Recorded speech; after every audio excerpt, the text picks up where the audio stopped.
Welcome back to the Regional Pro Tour qualifiers brought to you by the Red Zone. My name is Miguel Otleg, And I'm JR Legal. and right now we have Neil Cruz playing Fevered Burn against John Benedict Gonzalez playing Band Company. Yep, and of course, we're now here at the top 8, which means everyone who wins their matches here gets the invite to the Pro Tour. Yep. So, right, here we go. Neil Cruz playing his Wandering Fumeral for his first land of the game, and John Benedict Gonzalez with his Evolving Wilds fetching into a forest. Okay.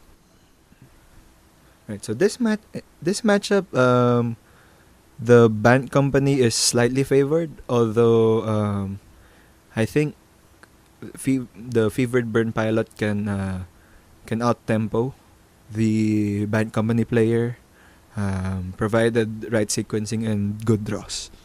Yep, and of course, the first problem that Neil faces as the P-Bird Burn player is that the Band Company deck does get to go first. But unfortunately for Band, that's just a face-up Den Protector on his side.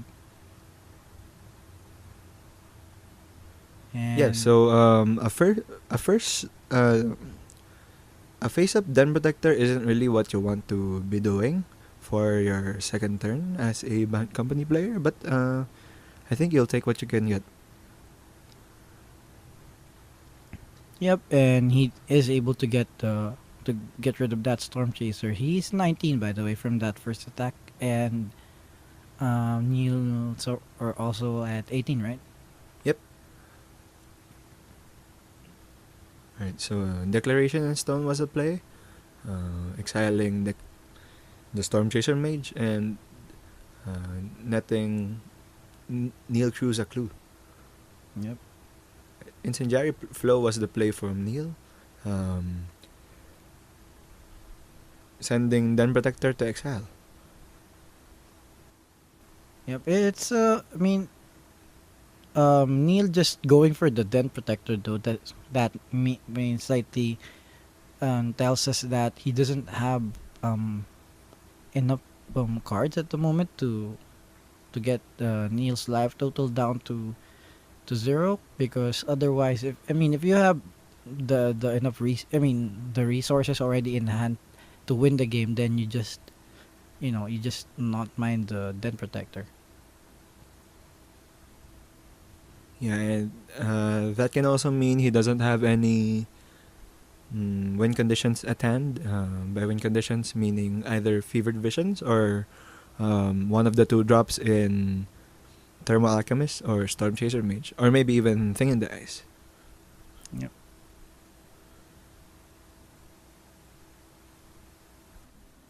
So Neil tries Was he casting Tormenting Voice and discarding. just discarding Favorite Visions? Yep, it was. I think he's concerned about getting 2 for 1 by a Dramoka's command, seeing as the Band Company player was on the play. Yeah, but at the worst case is you get one card of.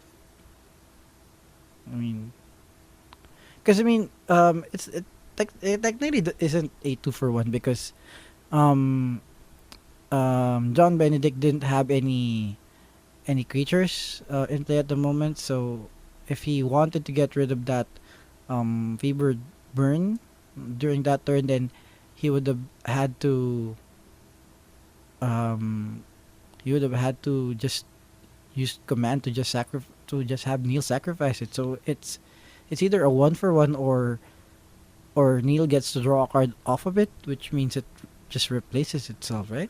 Well, yeah, but another thing for concern maybe is that Benjo might not be affected by Fevered Visions. Right now, he only has 2 cards in hand already. So, um, he might not get 2 damage from that Fevered Visions trigger. Yeah, but the don't you still want to draw cards as a favored burn player? I Mm, mean, the main problem with burn decks is once you run out of cards, you don't really do anything. I mean, um, uh, past your top deck.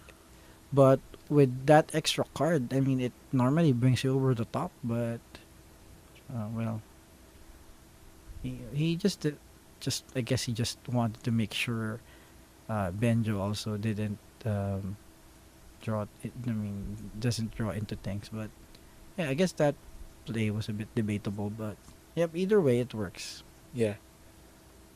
Right, so, collected company during his main phase from Benjo. Wary of counterspells, maybe? Yeah, well, we did see in the previous match that Neil was playing main deck the spells. I'm not sure if his opponent knows that.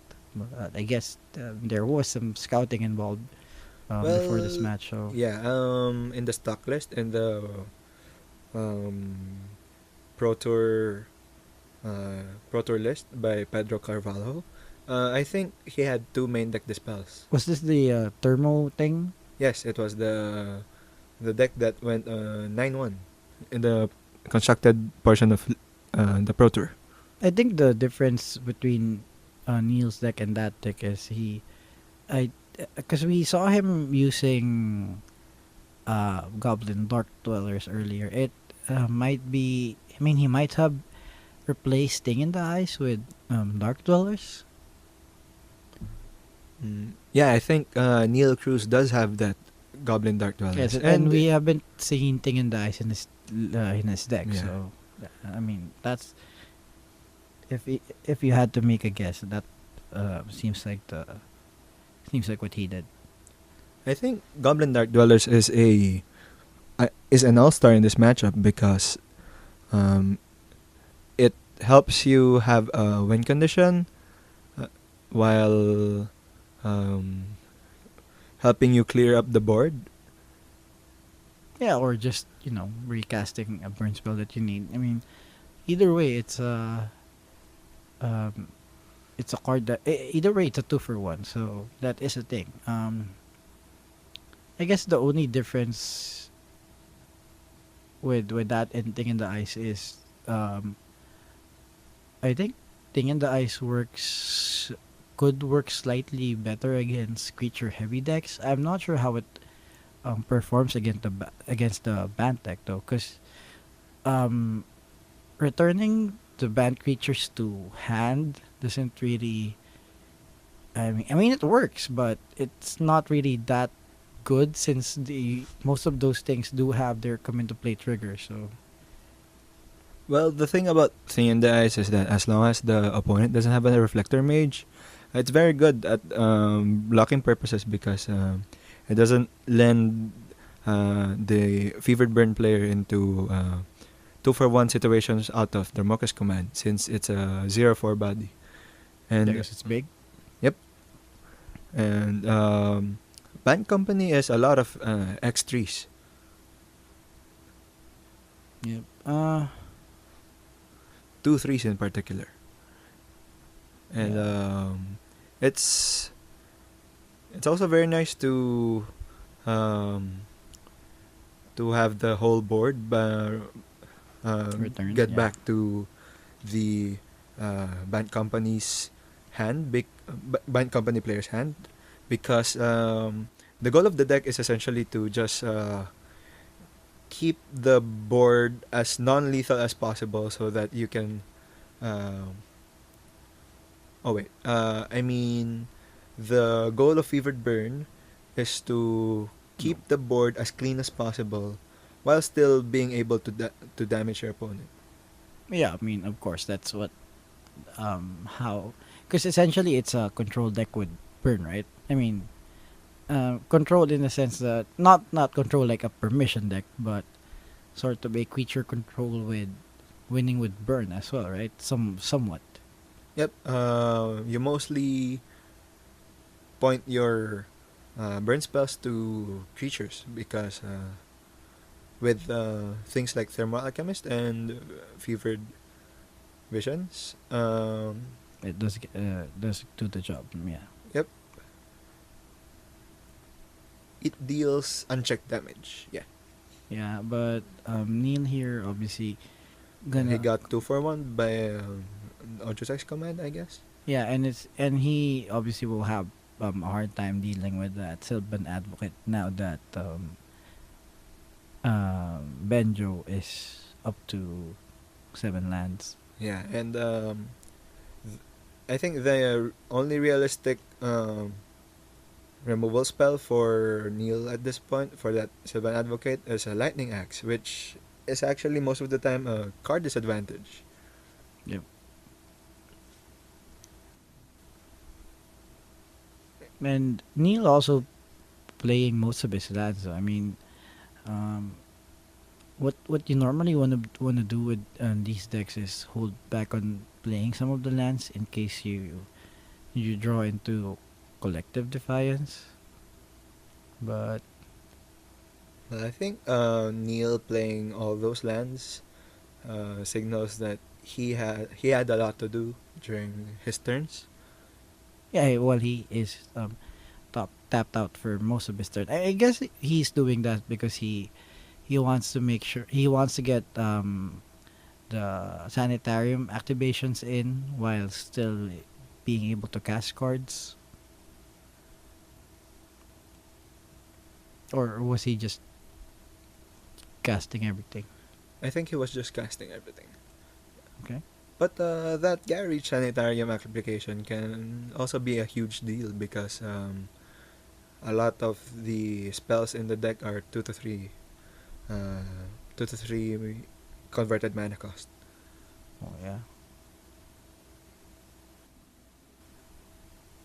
Well, at the moment though, Neil has a sort of a better board state. Well, well he does. Or I mean, sorry, Benjo has a obviously better board state compared to Neil, but um 12 damage or is Neil's down to 10, and no the this Benjo is up is a um potential 8 damage. yeah, but I mean the damage he needs to little damage he needs to deal to Benjo is actually um not out of reach if he depending on what he's holding, right? I mean, it's obviously not going to be done by one card, but like some combination of cards in the next 2 or 3 turns Yeah, it can be done with. can be done. I mean, it's not easy, but it still can be done. Yep. Right now he's down to 6, and he's facing a 4/5 creature with vigilance right here. He does have a blocker though. Yeah. He does, I mean but the Fumarole, but it won't be. Wandering Fumarole can only go 1/4, either 1/4 or 4/1, so it doesn't really kill the No, I Sylvan mean it's Advocate. obviously going to be a jump block, but Yep. I mean it does give him the chance to draw into his spells. But at the moment, though, it looks like the bad board state is going to be overwhelming. But we'll see. Him not scooping could mean that he has some top decks that he thinks can bring him back in the game. Like something like Goblin Dark Dwellers could actually help. I mean, that gets rid of something and could be potential blocker, but of course it dies to the Sylvan Advocate. But I mean, it's better than just a burn spell. It's still a 2 for 1 Yep. in the end. That Selfless Spirit is a problem though, because that basically means that anything he tries to kill would just be well, the Selfless Spirit just takes one for the team. And, did John Benedict not attack there at that turn? Uh,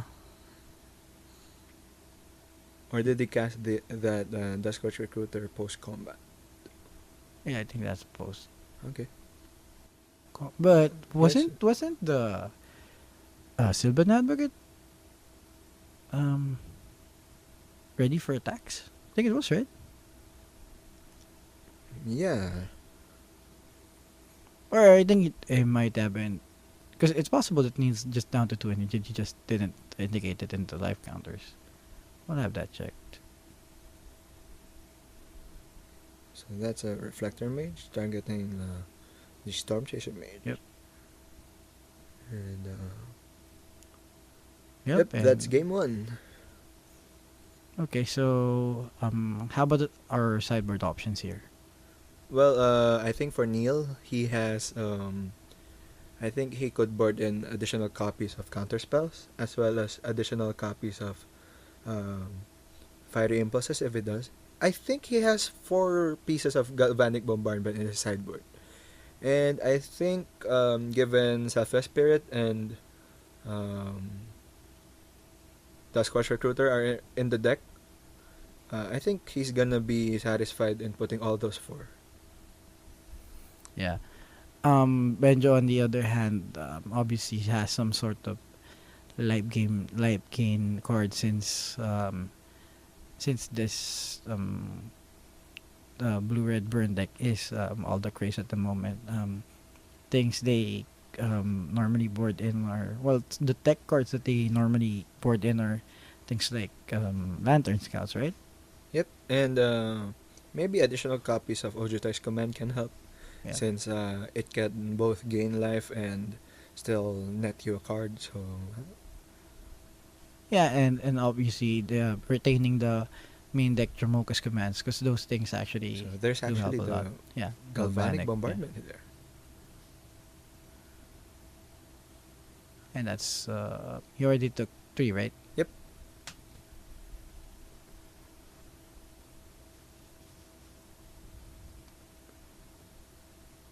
And now let's see what he can do. Oh, just Is it a Duskwatch Duskwatch Recruiter? Recruiter. It's not. Well, it's technically not just a Duskwatch Recruiter, because if it does survive, then I Yeah. don't think so. yeah. Well, but I was saying, if it does survive, it could potentially net him cards. But the problem is, since Neil here is doing the very aggro route, and since that Storm Chaser Mage survived, then then Benjo drawing into more creatures. Yeah, this is the kind of turn not that, really that good, right? Neil wanted to have. Had a 2-drop in either Thermal Alchemist or Storm Chaser Mage, and then started burning down creatures. Yeah, and we should also note that Benjo actually missed that land drop. Yep. Which And could so be. here we go again. It has been a story for 3 turns straight. Burn down your creature and then attack for 2 damage. And, well, next turn, he won't be attacking for just 2, because he did play that Fiery Impulse off of that Goblin Dark Dwellers, which, as we were saying, is almost a natural. Well, it's not a natural 2-for-1, but it is a 2-for-1 at almost no cost, no extra cost. Yep. So It's 4 per minute means that if Benjo here only hits 1 creature, then that does get in for 2. And but he does get 2 creatures, and I think he got a Lantern Skull already from that collected company in main phase.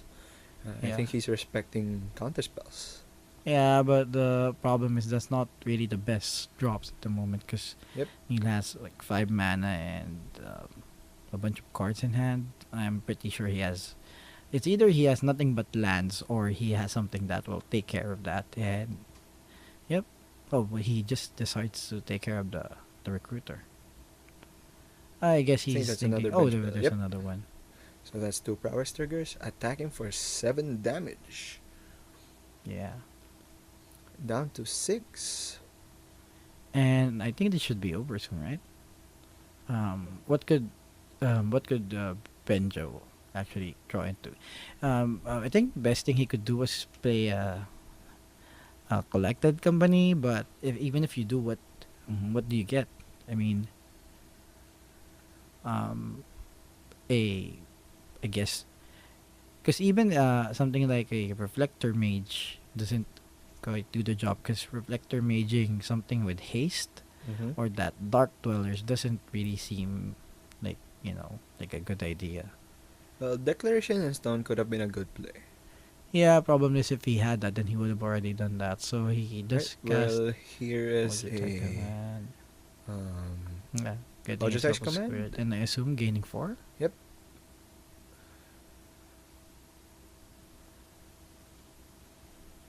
Yep, and he gains 4 and takes 4 off of the um Dark Dweller, so he remains at 6. And here's yet another um, Well, it's just something win that condition. speeds up the clock Yep. for Neil. At this rate, it looked like we might be going to game 3 because Benjo is still just passing the turn.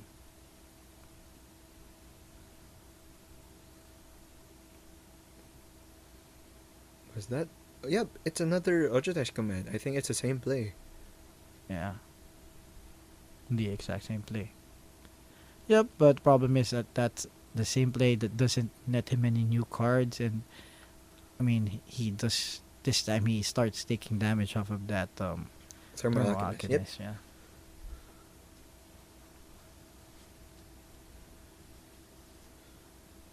Both players seem to be enjoying themselves, and Benjo actually looks like he's actually already dressed for the Pro Tour here. Yeah, with his Ooh, the with the lucky tank top. tank top. I Yeah. guess. I think Benjo's story here in the Swiss is that in all of his 6 rounds, he faced uh, Band Company 6 rounds straight, and I think he won all of them except for the last round where he intentionally drew. I guess.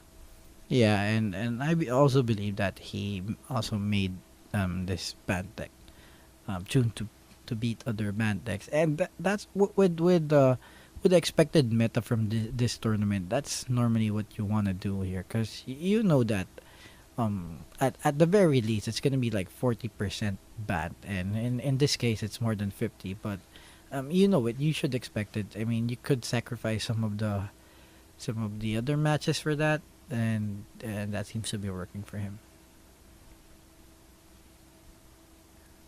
And he does play that a Den Protector.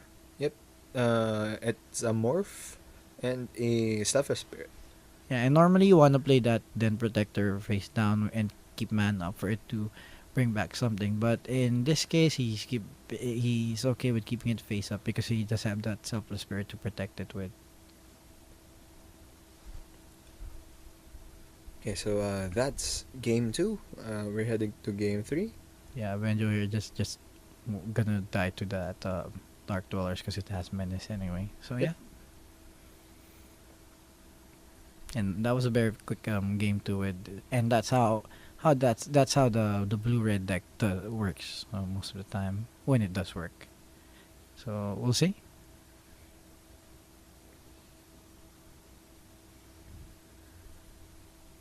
Both players just taking time with their hands. Right, so Benjo kept his starting 7. Neil is currently on a mulligan to 6.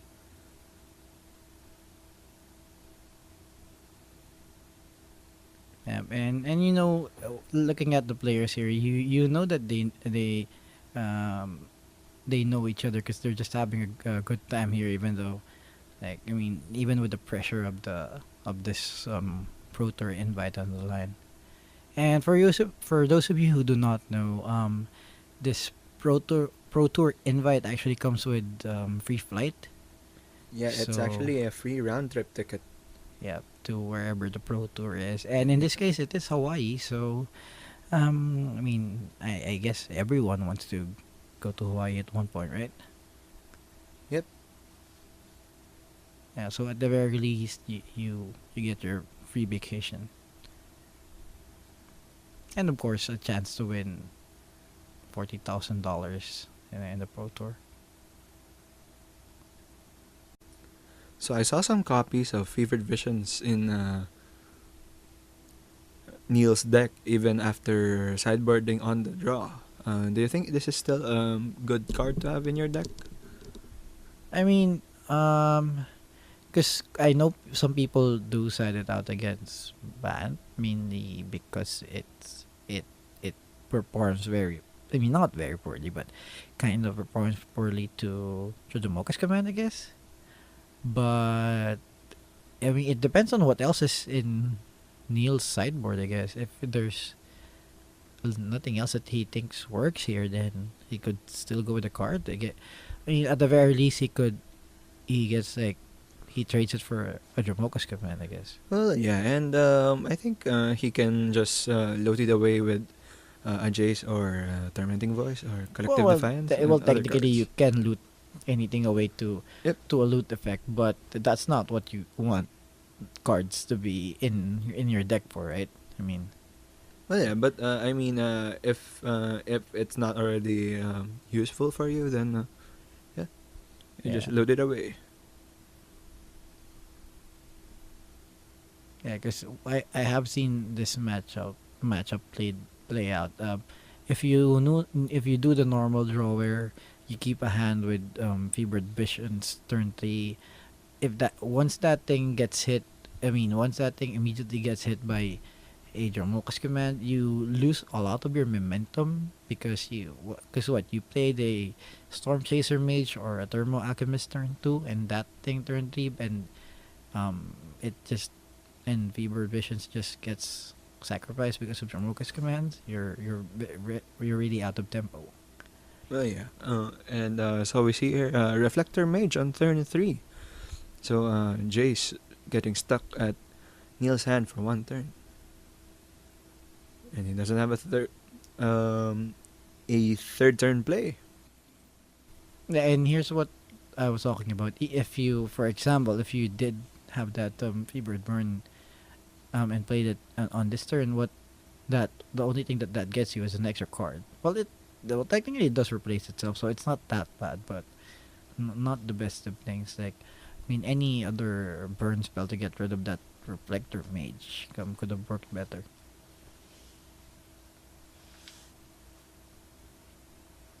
Right, so here's a Selfless Spirit from Benjo.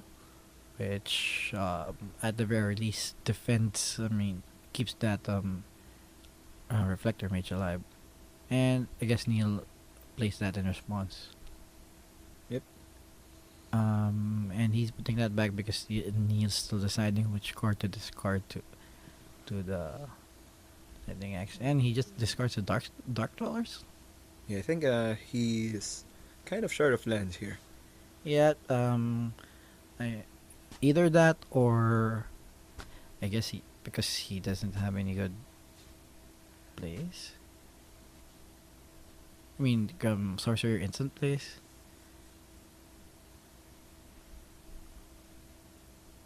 Because it looks like he does have lands. Hmm. Okay. Collective Defiance, 4 damage to the Selfless Spirit, and 3 damage to Benjo. Yeah. Quick check on the life totals. It's 20 and 16 in favor of Neil. All right. So I guess Neil not doing the discard to draw thing in collective defiance means he has cards that he want. I mean, he has what he thinks are good cards in his hand. Yep. So well, here's a Gideon from Benjo, and Oh, because this he is still had that chase. Okay. this is a very hard to deal with threat for a burn player. Normally, there's no direct damage that deals 4 damage to the face. So, yeah, it's gonna get really hard uh, for Neil to get that off the board. Oh, but and Benjo even making a 5/5 creature with lifelink now because Oh, of that lantern scout. oh, and here's the Dromoka's and even command. under Mocha's command, I think he gained 6 from that. he gains 6 from that, and he gains 6 more from this attack, which Maybe even 8. Yep. oh yeah, 8. 8. I mean, I Wow. think at this point it's pretty much over because it's not like these decks Yeah. have stuff like Skullcracker. I mean, yeah, for those of you who do not follow standard at the moment.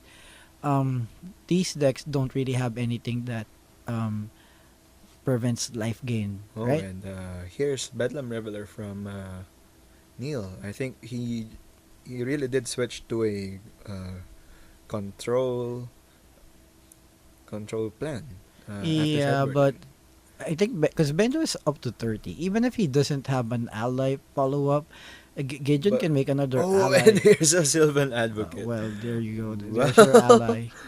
all right. This is pretty much over.